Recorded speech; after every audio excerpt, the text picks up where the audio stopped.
Seimo nariai, gerbiamas ministrė, aš iškart prisimsiu 2 nuopelnus šitam sudėtiniam sveikinimui, matyti jisai pirmą kartą istorijoje, aš jo labai laukiau, tyliai matyti, ne tik aš laukiau šito tokio pasveikinimo, bet aš matyti jo stipriai džiaugiuosi. Paplokim už tai. Ačiū labai. Na ir antras sveikinimas, tai todėl, kad aprengiau Valdą Vaičiūną uniformą šiandien. Tai mano irgi toks. Valdai, pasirodė. Na, o kadangi mes jau taip, kaip minėjo Aurelijus Stancininkė, Seimo narė, mes jau ten su tom ataskaitom, dokumentais ir Seime, ir dar kur, ir ministerijų, ir vyriausybėje teko anksčiau pabuvoti, tai viską aš palikau, kaip matote, jau tuščiomis rankomis ir manau, kad šiandien mes apie tai nekalbėsim. Manau, kad šiandien palikim tas visas gamybinės užduotis, palikim tuos ekonominius svertus, palikime tos kelių priežiūros, palikim tą imų įsidėgymą, palikim visus privaluosius darbus, normatyvinius pelno rodiklius, palikim socialinės problemas, palikim viską, palikim tai, ką mes sustinkam kasdieną. Šiandien švęskim. Ko gero mes to ir susirinkom.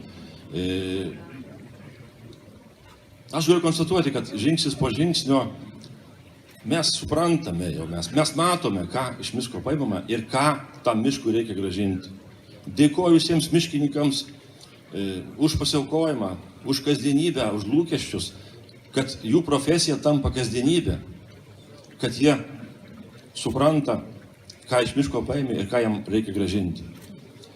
Sveikinu visus, visų lygių, visų kategorijų, visų mokslininkišką statusą turinčius mokslininkus, visų institucijų, kaip matote, vadovo daugumoje čia yra, darbuotojus, visus su mišku susijusius žmonės. Kaip žinote, mes jau turime tik savų miške dirbančių beveik 4000, o jeigu viską sudėjus didelę krūvą, tai net šitokiam dideliam dvare tikrai net pusė jų netilptų.